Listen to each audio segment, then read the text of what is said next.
Hey my dudes, this is a day in my apartment bakery. It's mini cake day. As the flavor of the week is brown sugar, I brushed all the molds with regular pan release, which is made of equal parts butter, flour, and oil. If these had been chocolate cakes, I would have made pan release from cocoa powder instead of flour. Anyways, I brushed all of my little molds, then cracked all the eggs for the cake batter and blended them with the immersion blender. That got thrown in my large pot since I don't have a bowl big enough for this batch size. All the rest of the wet ingredients and the brown sugar followed and got mixed together, and then the dries went in. This is the same cake batter I make basically every week, except I replaced all the regular sugar with brown sugar. Then I took my pancake dispenser, sauce gun, whatever you want to call it, up from the basement, and I thought I'd give it a try, but the batter was way too thick. I tried all the different nozzle options and it was just so slow. So I went back to the pitcher I use every single week. The first tray went in the oven and I filled all my molds before jumping right into the Swiss meringue buttercream. I did just 2 batches today. I really have this buttercream down to a science now. At the very end, I threw in the butter I browned yesterday. The SMBC turned out kind of soupy, but I'm not worried. It was really hot in the apartment since I had the oven on and the sun was shining. Our apartment is a freaking greenhouse, so my butter was a bit too warm. But that doesn't matter. The SMBC will set up in the fridge overnight and then I will just re-whip it tomorrow and it'll all be fine. Or at least I hope so. I mean, nothing in this life is guaranteed, so who knows what I'll wake up to tomorrow. But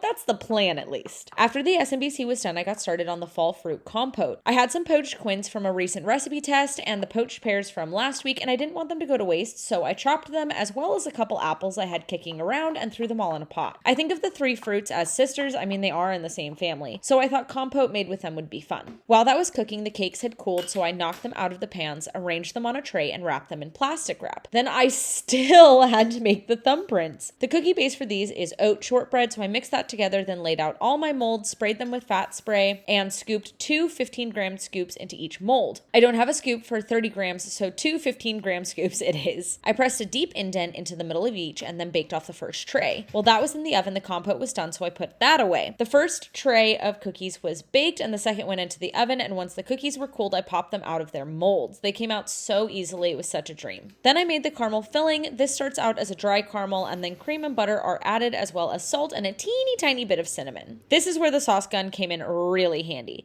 It was the perfect way to pour a tablespoon of caramel into each and every thumbprint. I put those on the speed rack to cool, and that was it for Friday. See you tomorrow. Hey Doa!